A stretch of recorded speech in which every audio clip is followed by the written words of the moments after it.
got a Yeah. bunch that's a little bit different.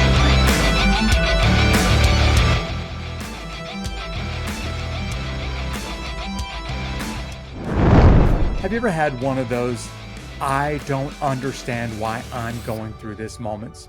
Or any one of those, I didn't sign up for those moments in life? Of course you have. All of us have. And my guest today, Ann Nichols, has had more than a few of those moments in her life. But she's figured out a way to go from, these are her words, from I didn't sign up for this to I love my life. And today she's going to share with you how she does that. So I'm going to turn it over to Ann and we're going to have a conversation about how she's learned how to go from I didn't sign up for this to I love my life. Check out this interview with Ann. These stories of triumph over adversity will help you handle your toughest days in life and become unbeatable. Hey, Ann, thank you for being my guest on Unbeatable today. Thank you for having me on. It's an honor to be here. Yeah, I love the language that you use. I want to hear you describe what it's like to go from a life of I didn't sign up for this to I love my life. And you're kind of a living example of that. So I'm excited for the audience to be able to hear your story. Awesome. And I'm happy to share. You've got some I didn't sign up for this moments in your life, like everybody does, but your I didn't sign up for these moments are pretty intense. Before we even get into some of those moments, like the language that you use, that I didn't sign up for this to I love my life, where did that come from? It started a long time ago, like you said, with some incidents in my life. But as I was moving my way through them, I talked to another writer and a coach, and we were talking one day, and I was telling her how I wanted to be able to use everything I've been through to help other women. And she said, okay, well, what women are you targeting? I mean, what are their stories? And that's when it came out. I said, there are women like me who have either woke up saying, I didn't sign up for this, or asking, how did I get here? And then they transform that into, I love my life. That's what I want to do. And she laughed at that and said, that's perfect. That's the perfect description. And those are your people, and that's who you need to find. And that's how it really got started. I love the language. She's right. It's the perfect description because as you were talking just a second ago, I was thinking not just every woman, but every guy I know has had these moments of why is this happening to me? I didn't sign up for this. I don't like this moment in my life. And unfortunately, some people will just get into a dark place and they'll stay there for a long, long time because of how the circumstances are going in their life. And you were able to face those circumstances, get over those circumstances. And I love the fact that you're helping other people do it now. Well, thank you. Yeah, that's become my purpose. That's what I think God has me here for, is to help other Yeah. people. Okay, so let's talk about some of those I didn't sign up for this moments. You kind of did sign up for a marriage, but not the marriage that you thought it was going to be, right? So I don't know all of the backstory here. I'd love for you to just take a few moments and describe for you what you thought your marriage was going to be, and then what your marriage actually ended up being before you decided this isn't healthy. I need to make a change. Yeah. Well, the first probably 7 years were fine. Probably like any other marriage, good days, bad days. But so it took me a while to realize that I was being emotionally abused. He was very manipulative, did a lot of gaslighting, and had me thinking that anytime there was an issue, it was my fault all the time. Just one of those. And it just got worse and worse. But being a Christian, I wanted to do everything I could to make that marriage work. So I tried everything, and finally, towards the end, even convinced him to go to a Christian counselor, sat down with the counselor. I mean, tried everything I could. And at that point, when the counselor would ask me to do something and I would do it, she'd ask him to do something and he wouldn't do it.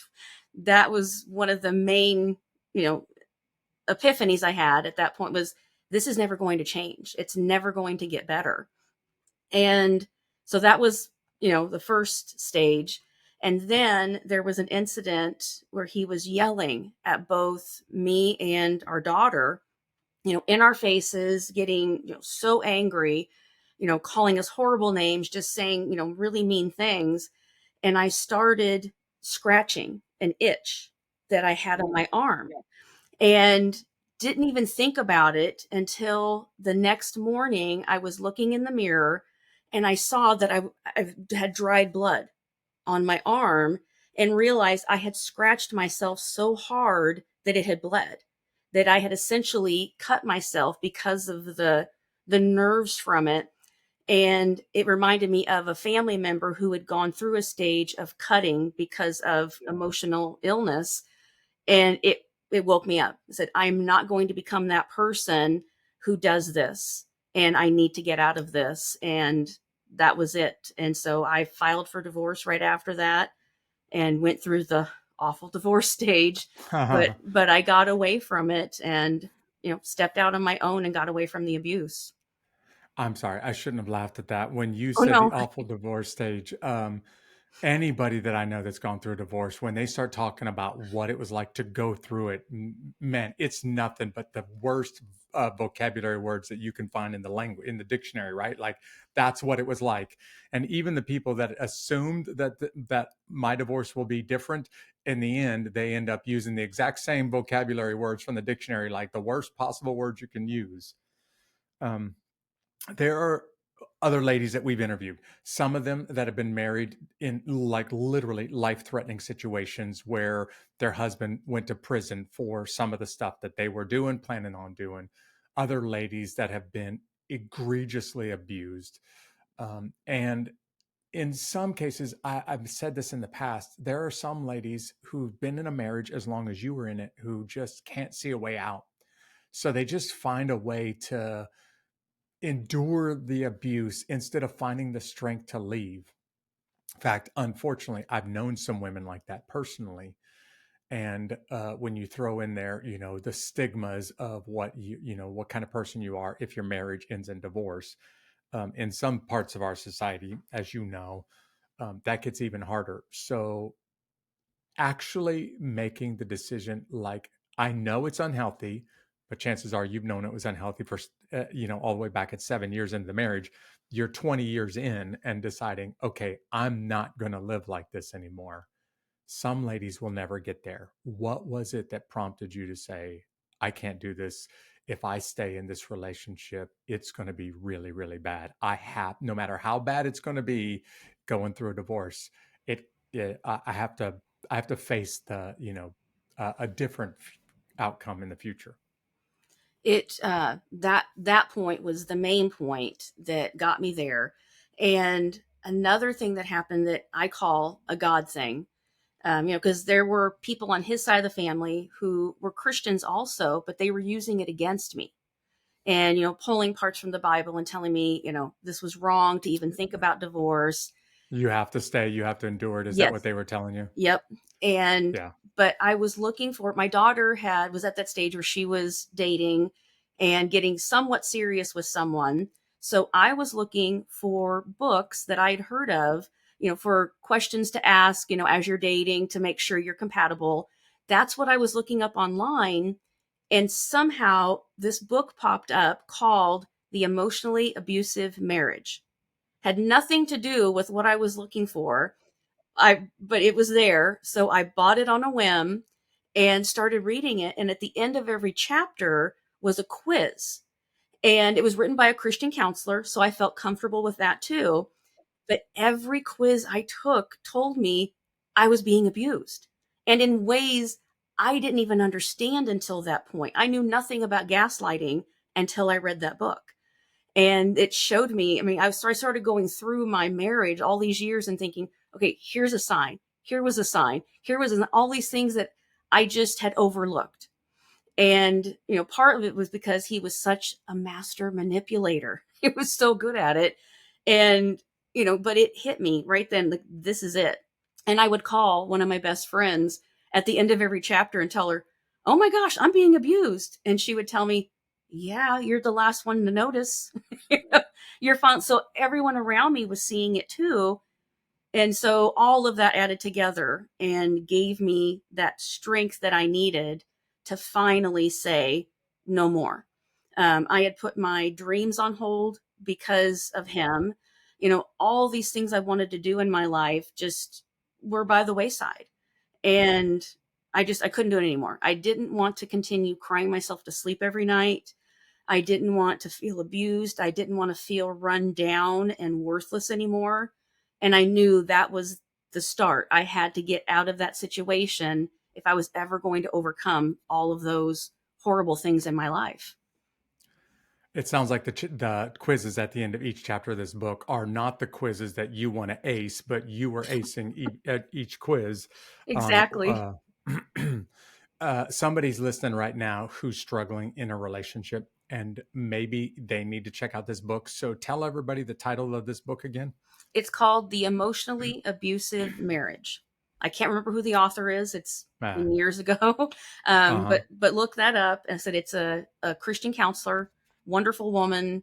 And, she talks in it, if you are a Christian, she talks about all of those things that you will hear, the things that you will read and be told. And she will tell you in the beginning, I'm not telling you to get divorced, but I want you to understand all of these different things about marriage and understand that God doesn't want you to hurt. God doesn't want you to be abused. So if you read this and you answer the questions and the quizzes and you discover this, reach out for help. So that was her message in it. And I felt even more comfortable with that instead of having someone just say, get out of it. You're being abused. Get out of it. She walked you through in a kind way and sort of helped you find your way. Yeah. Well, certainly what you're describing right now is I don't want to be here. I didn't sign up for this moment, especially if you have some dreams. And of course, getting a divorce from an abusive relationship doesn't mean that your dreams are going to come true, but maybe in your case, it at least gives you the option to start to pursue those dreams. So it takes a lot of courage is what I'm trying to say to you right now and to the audience. Like, it takes a lot of courage just to say, I'm not going to stay like this.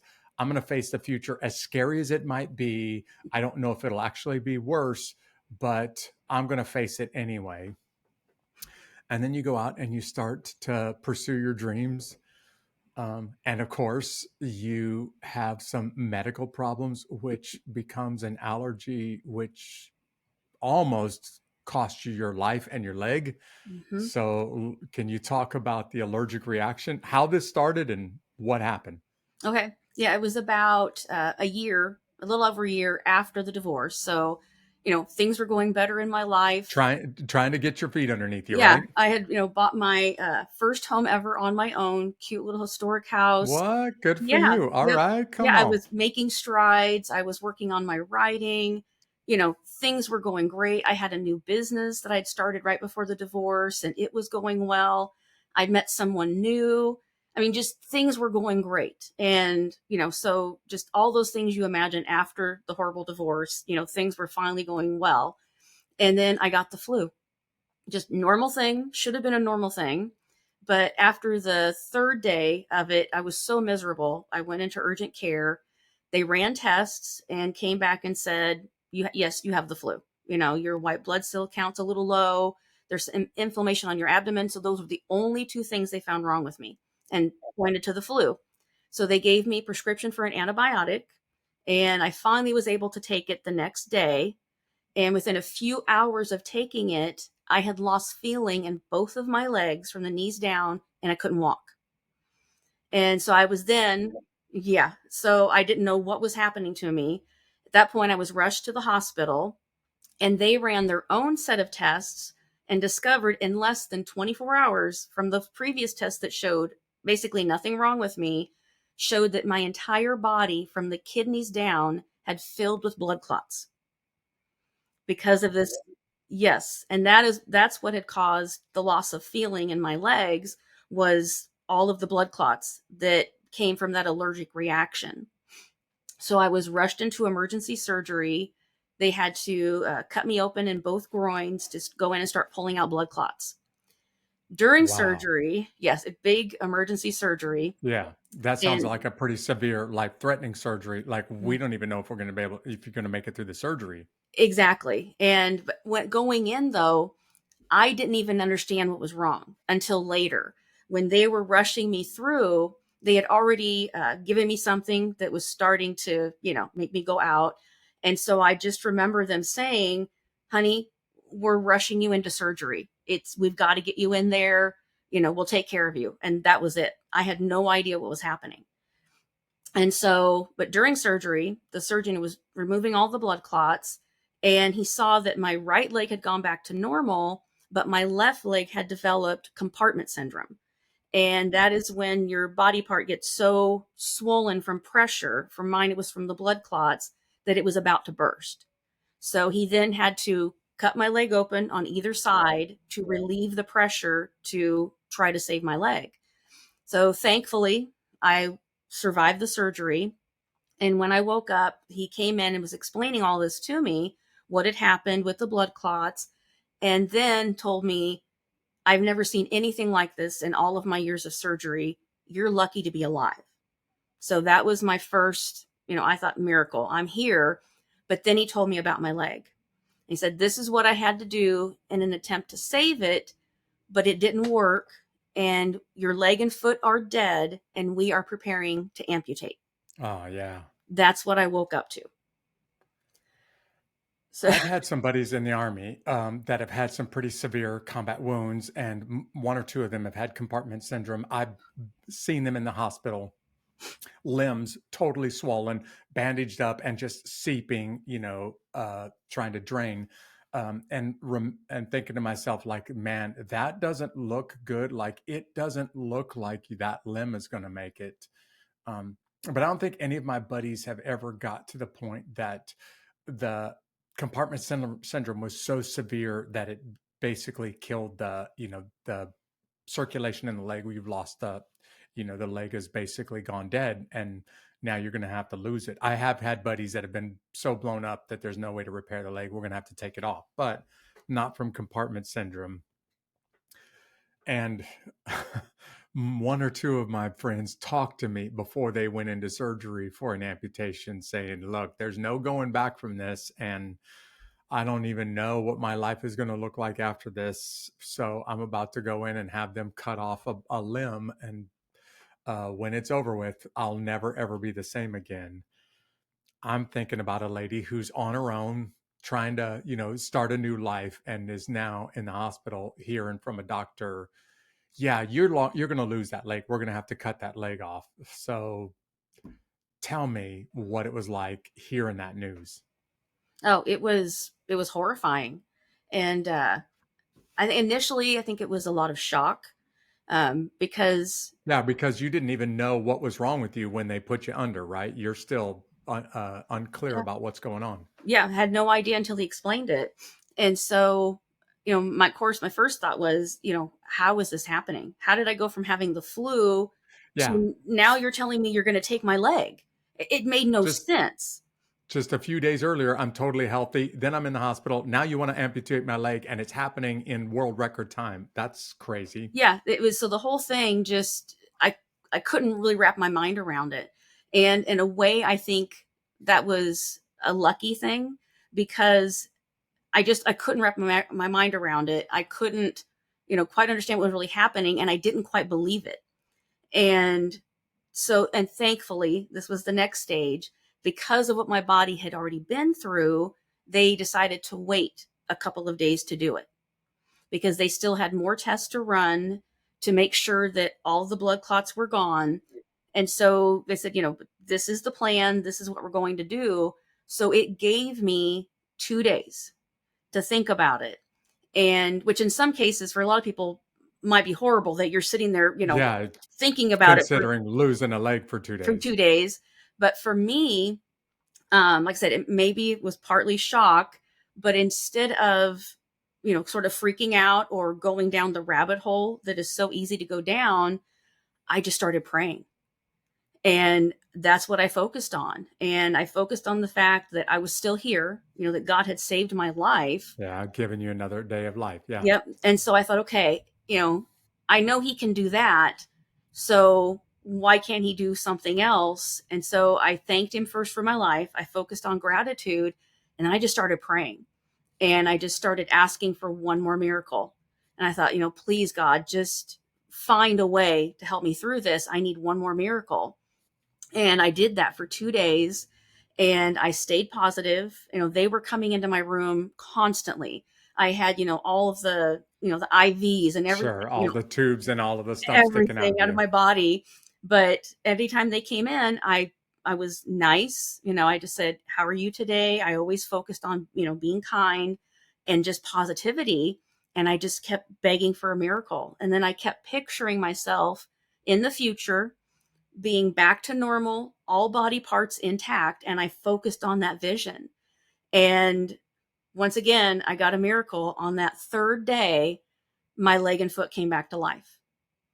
Just the doctors couldn't explain it. There had been no pulse for 2 days. And on the third day, the night nurse, when he was checking my foot and leg one more time, he gave me this strange look because he was listening with the Doppler. And so I looked at him. He said, "There's a pulse." And just this elation, like, "Oh my gosh, really?" And he's like, "Yeah, I don't think I'm hearing things. There's a pulse." And my coloring had come back. All of the black and blue and green, just awful colors of, death, all went away. Just the coloring came back to normal, and he found a pulse. And then later, but when the surgeon came in, they found two pulses, which is what they look for. And so at that point, I was told, "We can't explain it. Your leg and foot were dead, but now suddenly they're alive." Wow. Pure miracle. Yeah. Um, the third day, is this when they are starting to say, okay, now you're getting healthy enough? Because obviously we can't do this major amputation surgery if you're still very weak from the surgery we did just a couple of days ago to remove the blood clots. So they're waiting just for you, because I know a limb that's dead can soon become life threatening. So we've got to remove this limb. Is it the third day that they're saying, okay, now we think you're healthy enough to do surgery? So surgery's right around the corner when this happens? Yes. Yeah, that was their next stage because I had, like I said, gone through the surgery. I'd gone through an angiogram the next day. I'd gone through a kidney check because of the angiogram and the surgery. So, yeah, so at that stage, like, okay, we've done all these things. And now that night before, they were preparing for the amputation the next day. And instead of an amputation, I received a miracle and my leg was saved. Okay, the very day that they were going to cut it off, that the very night before that is the day that the blood starts flowing again and your leg literally comes back from the dead. Yes. Okay, I got to know, what did you do different that night that made the blood start to flow again? Like how is this possible? God is the only thing I can claim. It was God because I couldn't move. I still had no feeling in that leg. There was nothing I could do except pray. That was it. And like I said, all that night, I just, every time I woke, I would pray. And, they nurses, kept coming in and checking on me all the same until that morning at around, I think it was maybe 6, 7 a.m. when that night nurse was Uh-huh. getting ready to leave. They were getting ready to Yeah, change shift. shift change, right? Yep. Yeah. And he just, wanted to check it one more time for me. And, miracle. All of a sudden, coloring was back and there was a pulse. Yeah, I was thinking, I remember reading somewhere about something that was dead. Someone was dead for 3 days and then came back again. Of course, I'm talking about the story of Jesus's resurrection. And literally, what you're saying is that God resurrected your leg from the dead, because you couldn't make the pulse. There's nothing that you did, if I'm hearing you correctly, that created a pulse in your leg. Even the doctors are scratching their heads and saying, we have no medical explanation for why that leg is now, why the blood is circulating in that leg now. Yep. Yeah. No other explanation. And so as I they ended up, because of it and how they couldn't explain it, I ended up with a room full of surgeons, doctors, nurses, Oh, I'm getting a all. mental image of this. Everybody's sitting there with their clipboards and their white doctor's coats on, scratching their head, trying to figure this one Yes. out, right? Yeah, they were all I taking love it. turns listening to the Doppler because they still couldn't believe it. So they're handing off the Doppler, to the next person listening, going, okay, They're just all trying to say, maybe we're all collectively crazy right now because this yes, can't be happening. exactly. Yeah, they Yeah. they had no clue. And the whole time, I'm, grinning from ear to ear and, just pointing up to heaven, going, Uh-huh. God, it's all God. He gave me my second miracle. Yeah, well, obviously, no human being can take credit for this. And even if the medical doctors are scratching their heads, and there's a team of people trying to figure out how this happened, and they still can't come up with a explanation. And of course, I believe completely in miracles. So there's no doubt in my mind that God decided to answer your prayers. And sometimes his answer is no, you're not going to keep that leg. But in this case, God said, yeah, you can keep that leg. And he causes the blood to start pumping again in a leg where it shouldn't be pumping at all.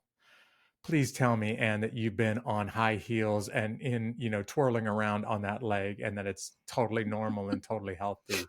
It's 99% back to normal. All right. Yes. And of course, with the two miracles, it didn't stop there, I should say. Um, the surgeon, after all of this died down, he then came to the side of my bed and said to me, okay, you get to keep your leg, but you might have been better off with a prosthetic. Really?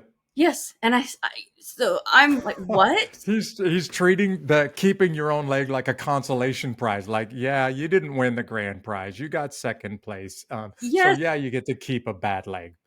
And so, of course, I'm like, why? Why do you say that? And he said, well, with nerve damage, we don't know enough about it. And we don't know if or when you will get your feeling back. And so, because of that, it's going to be very, very difficult for you to learn how to walk again. And you're probably going to be a gimp the rest of your life. Did he That's, actually use the word gimp? yes. Wow. And that's the I, first I love time. his bedside manner. Great surgeon, but yes. And that was the first time in 3 days that I cried. I I think part of it, I think, was just the relief of 3 days of, staying positive and all this, just and the floodgates opened, and I couldn't stop crying for 24 hours. It kept flowing. And, of course I'm questioning him, but then he, just like I said, he was happy about that I got to keep my leg, but then he gave me this list of grim prognoses. Yeah, here's the First, you know, here's 100 ways that your life is going to be miserable now. yes, you're going to be a gimp, you're going to have a hard time learning how to walk. The wounds are so huge, and they were, Yeah. that you're going to need skin graft, plastic surgery. They aren't going to heal on their own, which would have meant more surgery, more wounds to heal. So he's giving me all these things. And over my next few weeks in the hospital, that's what it was like. Them coming in and telling me, of course, then kidney checks constantly because of what my body had been through. And you might face kidney failure and just all these things. And every day, I'm like, I'm just going to keep praying. I mean, God already gave me two miracles. I know that this is going to be a process, but I believe God's going to be with me through that process. And so maybe that process is just, it's lessons and it's things I need to learn and go through. And it was 18 months of healing and therapies and learning how to walk again. But I did it. I beat every prognosis. Once I started physical therapy at the 2 month mark, I had finally gotten feeling back down to my ankle, and I had some movement. So the feeling was coming back. I started physical therapy, and I, told them what the surgeon had said. And they said, well, it is going to be difficult and it's not easy to learn how to walk with no feeling in your foot, but we can teach you. You do what we tell you to do, we can teach you how to walk. And I said, okay, I'll do whatever you tell me to do, and I will learn. And so I did. They taught me, basically once again, how to have faith, which I already had plenty of faith. But at that point, it was faith in knowing that my mind would work with my body, and that there was that power there too that, God gave us, and the two working together can do amazing things with God as your guide. And so I had to learn to trust that every step I took, that, my brain was going to tell my foot to move, and it was going to move, and then it was going to be strong enough to hold me up even though I couldn't feel it. So it was still a lot of faith and a lot of work, but I went from using a walker or a wheelchair to a cane in 6 weeks. Learned how to walk again. Yep. So I did everything they told me to do, and I had a goal, and I said, this is my date, this is my goal. And of course they thought I was a little crazy. They said, you want to walk? I said, well, with a cane, as long as you can get me to a cane in 6 weeks, that's my first goal. And then from there, I will learn how to ditch the cane and walk on my own. And I did. In 6 weeks, I was walking with the cane. And then within another month from that, I ditched the cane and I was walking on my own. And now here I am, like I said, 5 years later, I'm walking, running, dancing, whatever I want to do, I can do. I'm going to watch Ann on Dancing with the Stars, and I'm going to be there to say she's not even supposed to be walking. In fact, she's not even supposed to have that leg right now, let alone be walking on it. Because Yeah. I've known some of my friends who have had so severe wounds in their legs that it's basically severed the nerve. And for the people that are listening to this right now that are sitting there trying to figure this one out, my friends have all described what you're describing. It's not only unsettling, it's scary to have a leg or a foot, especially, that I can't feel. I don't know what's underneath me. And every time I take a step, and this is something that literally a 1-year-old has already figured out. But every time I take a step, I don't know what's underneath me. I don't know if I'm going to trip, if I'm going to fall. I don't know if I'm going to hurt my foot and never even notice it and put myself in a life-threatening condition because of the nerve. And I know this from my buddies. Nerve damage can be extremely unsettling. Like many of them would be ready to take horrendous wounds rather than suffer nerve damage just because of how unsure of themselves they are after that.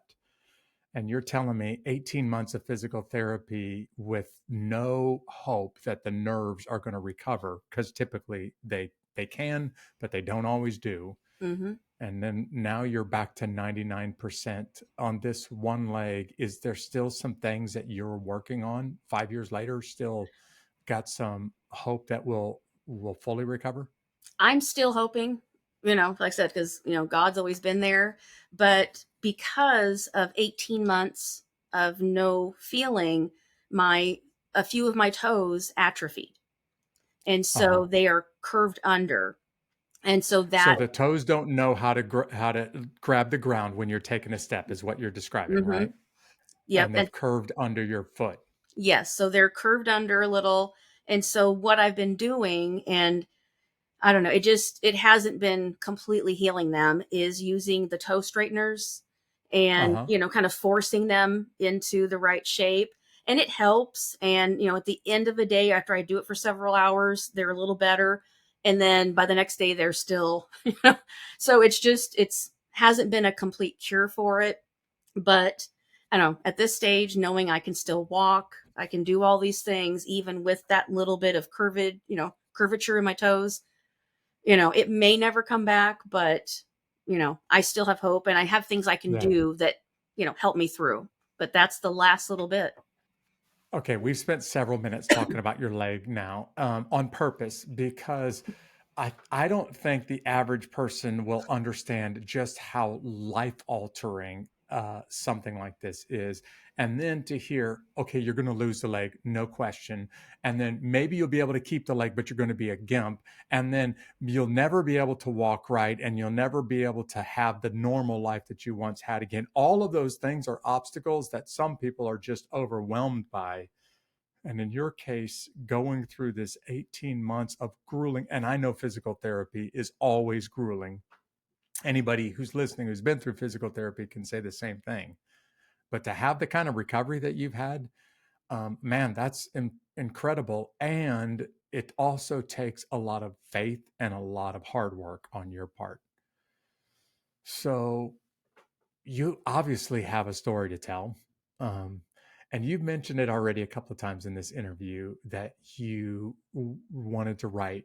You started writing, or you started working on writing. So let's talk about the challenge of getting a book in print. As a published author, um, I know the hard work, and most of it is grueling work that seems like it's never ever going to end. And even when it's done, you send it off and you get lots and lots of rejections. So, what did you decide to write about? Describe for us your first book, and I already know the rest of the story. You're an award-winning author, but can you talk a little bit about the challenges of getting a book into print? Sure. Yeah, as you said, it is challenging especially if you want to go the traditional route. It's very difficult. I'm going to interrupt. What she's Okay, saying is the route of a traditional publisher. publisher. Lots of people now are self-publishing, Hmm. but yeah, I hear you. If you're going to go with a traditional publisher, it is going to be twice or 10 times more difficult. Sorry to interrupt. Go ahead. No, it Continue. is. It's because nowadays, some people, that's still their dream, and it was my dream for years, was to find a traditional publisher and to be published with one of the big houses, as they say, and all of that. But nowadays, with everything that has changed in the publishing world, if you still want to go that route, they even expect you to do all of the things that you would do as a self-publisher. They want to see that you have a big following, that you have you have a website, you have all of your social media handles, that you're doing all of these things that you would expect them to do for you. And so I learned all about that. And so while I was recuperating, well, about a month in, I said I had a lot of rough days, as you know, through all of it with the recuperation and, with the pain of nerves firing and trying to come back and, the wound care therapy, physical therapy. But even with all of that, one of my toughest days was when it hit me that I had almost died without ever realizing my biggest dream. Because I had been writing since I was old enough to hold a pencil, and that had been my dream since I was a little kid. And I almost let my entire life go by without ever realizing that dream. I want to make sure people don't miss what you just said. So be specific. What was that big dream that you had? Being a published author, that was it. I wanted to write books, I wanted to have them published, and I wanted to use them either as a way just to entertain people, Yeah. or, depending on the book, help people in some way, make them laugh, Uh-huh. make them cry. I mean, that had been my dream, like I said, since I was a little kid. I've loved telling stories. And but I, with life and everything that had gone on, it had constantly got put aside for everything else in life. And like I said, then I almost died without ever realizing that dream. And on that day, I had sort of a mini breakdown. And I remember, being in this, I could only be basically in bed or a recliner, with my leg up and, wrapped in heavy bandages, could barely walk. And I remember, sitting there just breaking down crying. And I was staying with my mom at that time because I needed assistance, and she was a former nurse. Thank goodness I had her for those several months to help me through. And I remember her looking over at me and wanting to know what was wrong. Like, are you in pain? What's happening? And it's like, no, I almost died and I didn't do this. And, I started going through all these things that I didn't get to do. And it was a really rough day. And so I decided at that point, once I stopped crying, the tears dried, I'm not going to let that happen again. From this point on, even though I know I still have to have my business, I have to have a job, because at that point I was also facing over 100 grand in medical bills.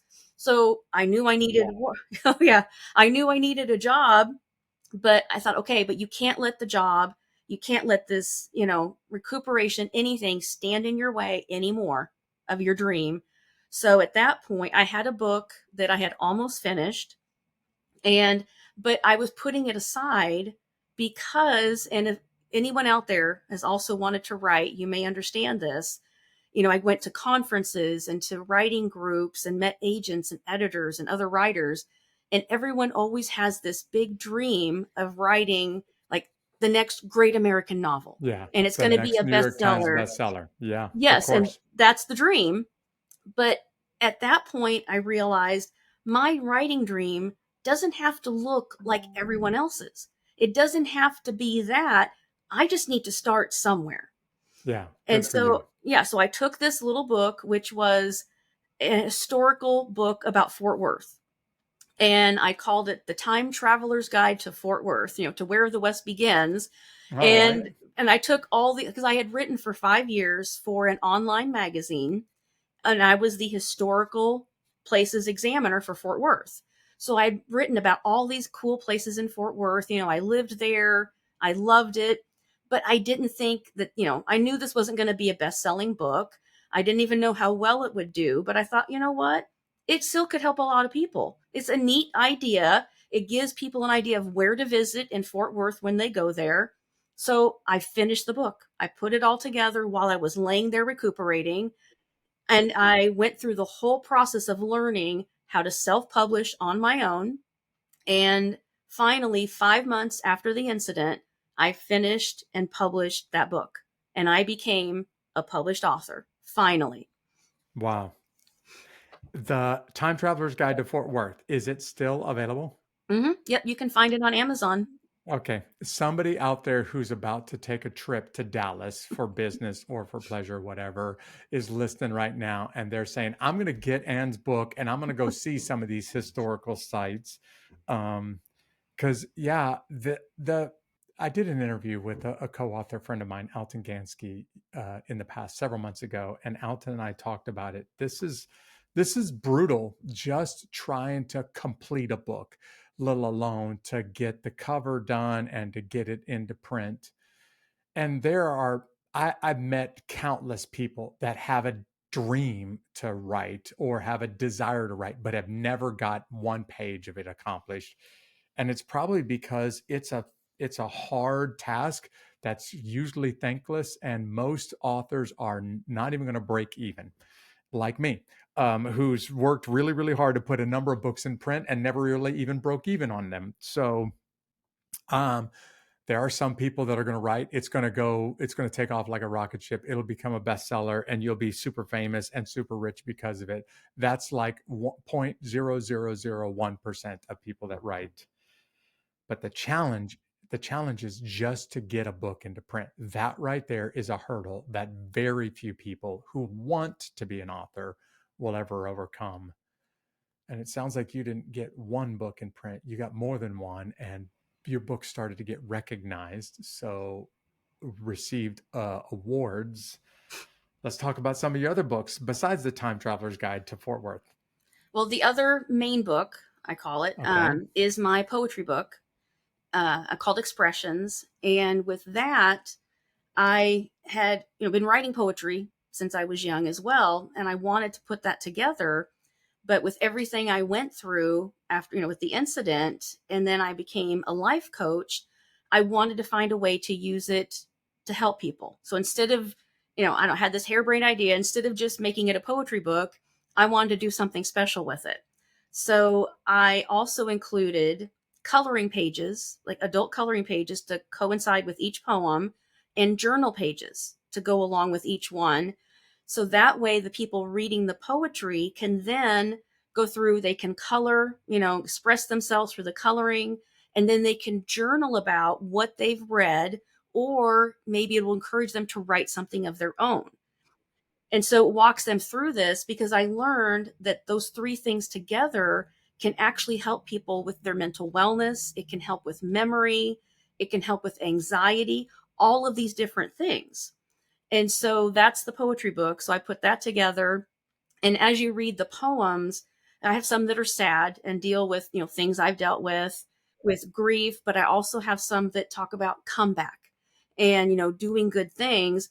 And so I put the poems in such an order that it kind of takes you on a roller coaster ride, from kind All of right. down to There's then some up ups and medium some and then to downs in there, up. huh? Yeah. Yeah. And so I'm hoping that when people read it and go through it, it can maybe help them take them through their stages in life, ups and downs, and then give them a way to express themselves through the coloring and the journaling. Wow. It's called Expressions. This one is also available on Amazon. Yep, that one's called All right. Expressions. And then from there, I have created some gift books that where I pulled like old Valentines, from the historical records, and Yeah. All right. did fun things like that. I've created journals and planners for people.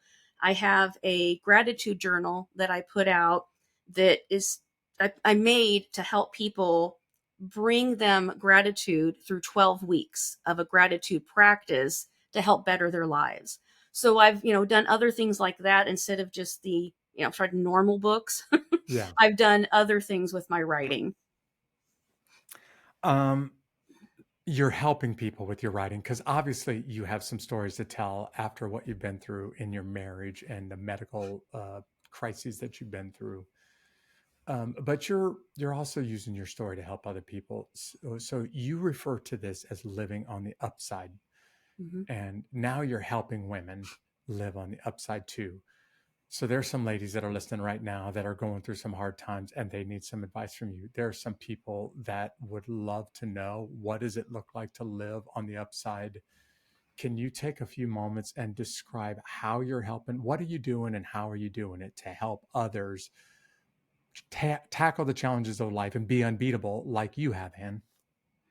Well, yes, I call it the upside, mainly because I was being, interviewed and asked questions about what I went through.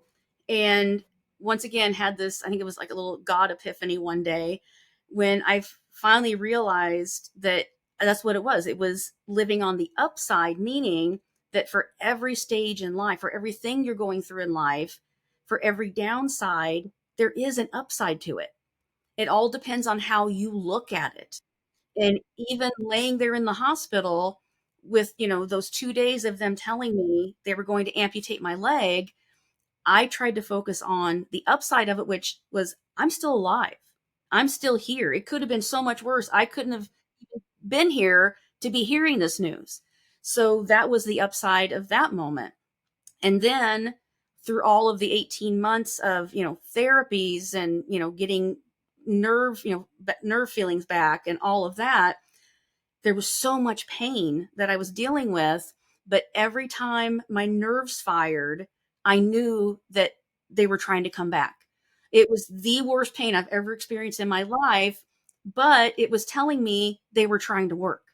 So for that downside, which was the horrible pain, the upside was they're firing, they're trying to come back. They're coming back to life.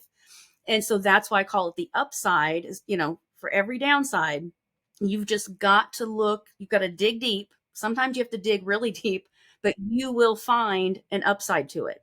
And if you focus on that upside, it will make everything better. And I know some people, have gone through horrible things and it's hard to find it, but there's got to be at least one thing. And that one thing may be you have someone by your side who is helping you through it. There may be just that little glimpse of hope, but there is something. And so that's what I've started focusing on. And I created this 10-step process that, kind of takes you through these different ways to get you there, to help you overcome those obstacles and those setbacks in life. And so that's what I'm doing now. I share that process. I, of course, do things like this where, I share my message. I get out there and I speak about it. I do workshops now because I'm also now a certified therapeutic art life coach. And so I use therapeutic art to help people, find affirmations and sort of work their way through the things they're dealing with by, using, coloring, by using, just crafting and using that other side of the brain to focus on something different than the pain to help them through it. Because as I believe that if you just can learn to focus on those good things, find a way through it, get you out of that spiral. Because, I said before, it's so easy to just spiral, when you're going through something, to go down that rabbit hole and to get so deep that you can't dig your way out. So instead of getting to that point, start finding a way, even with one tiny little thing, and then work on that and then take the other steps just to keep working your way back up, out of that pit. And then, once you're out of that pit, then you can focus on better things and you will eventually get past that obstacle. Yeah. I hope that makes sense. It's just, Oh, it makes total sense to me. And in fact, anybody who's been listening to us for a while will recognize a little bit of what you've said, because it's been several of our guests that have kind of said similar things. They just haven't used the upside language. There have been guests that have said, listen, sometimes life is so bad that you can't even handle the whole problem. So you just focus on one little aspect of the problem. I remember listening to one of our guests who said, I was so devastated by life. I'm in my car, I'm crying. I don't even know how to find the energy to make it through the rest of the day. And so success becomes, I'm just going to find the energy to get out of the car and close the door behind me. I'm going to find the energy to get to my house and close the door behind me. I'm going to find the energy to, get myself in bed. I'm going to find the energy tomorrow morning. And each one of those little victories started to pile on themselves. And finally, I was able to start to find the energy to tackle the bigger problem by breaking it down into so many minor steps that I know I can find the energy to handle this step of it. And if I can handle this step, then maybe I can find the energy for the next step. yes. And that's what you have to do. And I'm trying to think who said it. That if you you may not be able to see the end, but if you can take that next step, it's like being on a road at night with your headlights. You can only see so far, but if you can make it that next little bit, then your headlights show you the next bit of the journey. So you just have to focus on that one step, and then the next one will show up and the next one will show up. But you have to have that faith to take that step, knowing, I may not know the end, but as long as I take this next step, the next step of the journey will be shown to me. But I have to have the courage to take that first step. Right. Otherwise, I won't get there. But the next step will always be right in front of me if I just have the courage to take that first step. Anne is giving you right now the formula to be unbeatable. She's absolutely nailing it. Okay, life just did something horrendous to you. You're not sure if you have what it takes to deal with it. Find the strength to take the next step, and then take the next step. But it takes courage and it takes faith just to take the next step. And as you were talking, I was thinking, very few people would lay in a hospital bed, no fault of their own. I just had the flu, and now all of a sudden I'm almost dead, and they're telling me they're going to amputate my leg. Nobody's going to lay there and think positively and pray for a miracle. Most people are just going to sit there and wallow in their own self-pity and say, why is this happening to me? And kind of give in to the circumstances. But then when you were describing 18 months of physical therapy and the intense pain of nerves firing, and everyone is going to take that pain and it's going to take them to a bad place, because the pain is so uncomfortable. I don't like it. So the fact that you can look even at the pain in a positive light and say, this pain, as bad as it is proof that my nerves are starting to come back again. I mean, it takes a pretty amazing outlook at life to be able to face the challenge in the hospital room, face the challenge in physical therapy that you faced it. And there are some people that just need to learn from that outlook on life. So with the way I want to end this conversation with you today is to just give some advice to that lady out there who's stuck in a marriage, to that guy who's stuck in a dead-end job, to that person who's going through a crisis and says, I don't think I have what it takes to make it through this crisis. Can you help them look at the upside for just a second? Yeah, sure. The first thing I would tell them, that I tell people, because when you're in that state, a lot of times you are thinking you're not worth it. So the first thing I would tell people is, you are worthy. You are worthy of all good things in life. So that's the first thing. Believe that. You have to pull from deep down inside and know that, well, if you're a Christian, know that you're a child of the King, first of all. And you were put on this earth for a reason. And that reason was not to be hurt. That reason was not to be abused. It was not to be, sitting there wondering what is going on with my life. You were made for more than that. So that's the very first thing, is to realize that you are worthy of much better things in life. And once you know that, and know that I'm better than this and I deserve more than this, then you can take that next step, say, okay, what is it I can do to get from here to here? And sometimes that means reaching out for help. And that's the next thing. A lot of people, they're so afraid of asking for help. They think if they do, it makes them weak.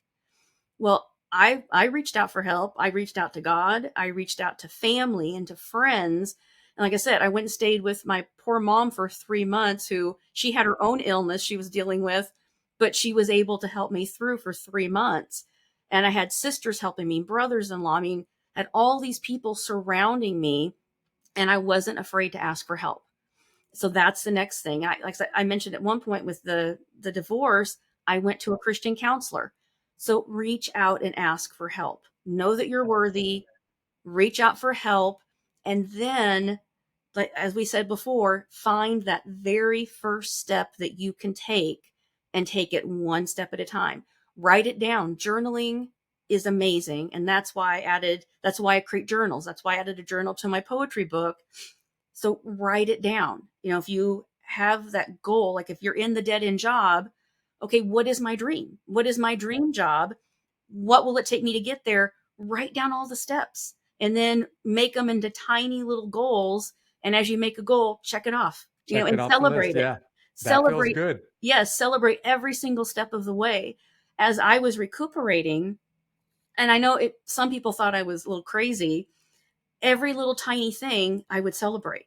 I got feeling back down to my calf. Woohoo, I'm celebrating, Yes, I made a party out of it. And when I still had no feeling in my foot, for 2 days, I did this crazy thing of, I'm going to make my big toe move. I don't know how, but I'm going to make my big toe move. And so I focused all my brain power. I mean, I believed in it, that my brain is going to tell my toe to move. And even though I can't feel it, it's going to move. And on that third day, my big toe moved. Big toe And party.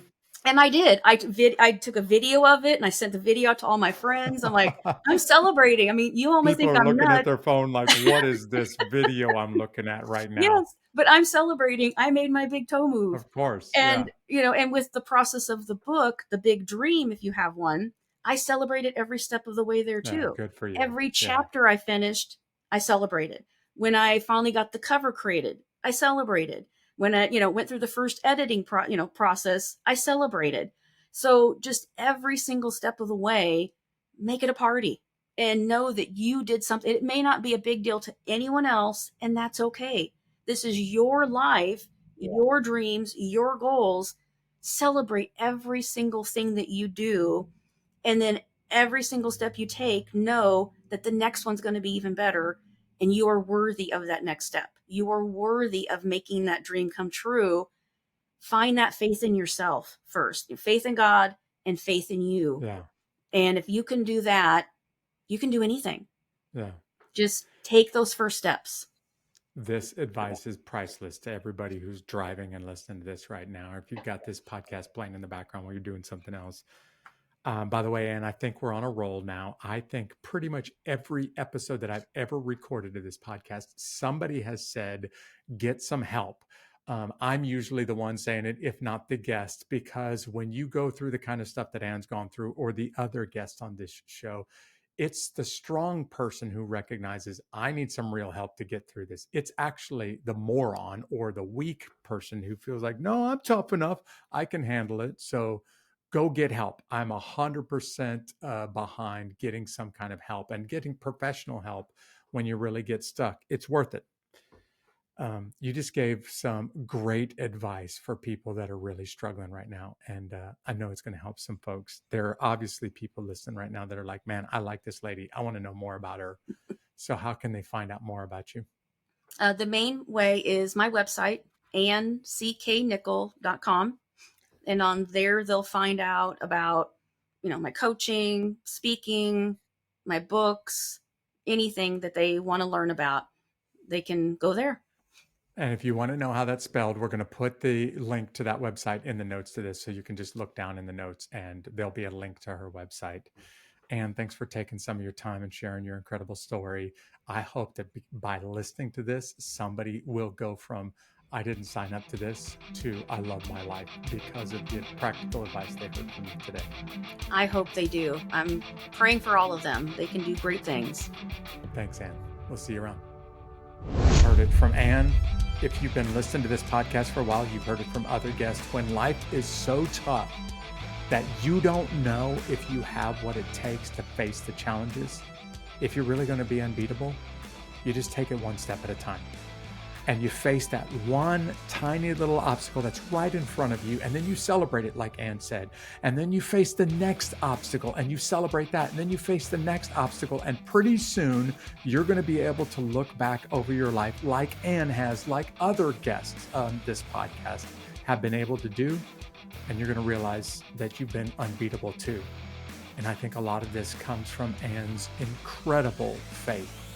So I hope you've been encouraged by this episode. I've heard a lot of things from Ann today that encouraged me. And if you're listening to this episode for the first time and you're thinking, I really like what I heard, there's been a lot of other guests with stories like hers that have been able to overcome some incredible things. Why don't you go ahead and subscribe on YouTube or on your favorite podcast platform, and then go back and check out some of those earlier episodes. By the way, we have some pretty amazing guests coming up. So if you subscribe, they're going to be ready for you right there in your feed as soon as you open up this podcast or this channel on YouTube. You can also stay connected with us on social media because we try to send out encouraging, motivating content all week long. And if you're looking for us on social media, just search for @Unbeatable Podcast, and you're going to find people out there like our fan of the week this week, Jimmy Tott. And Jimmy, I want to say thank you. Jimmy, you're awesome. Thank you for staying connected. And I hope other people are getting encouraged by what they're seeing from you, and you're getting encouraged by what they're seeing from other people who are part of the Unbeatable Army. If you're hearing that phrase, Unbeatable Army, for the first time, that's our closest, most loyal fans who have signed up, and I send content directly to your inbox every week. And we've got a free gift. It's what I refer to as the Unbeatable Army Survival Guide, and it's a PDF chocked full of quotes that'll just help you when you're facing those dark moments like Ann was describing. If you want that gift, all you have to do to get it is just go over to unbeatablearmy.com. Thanks for tuning in for this episode, and I'll see you right back here next week when we talk to another amazing guest. I hope you have a great week. God bless. These stories of triumph over adversity will help you handle your toughest days in life and become unbeatable.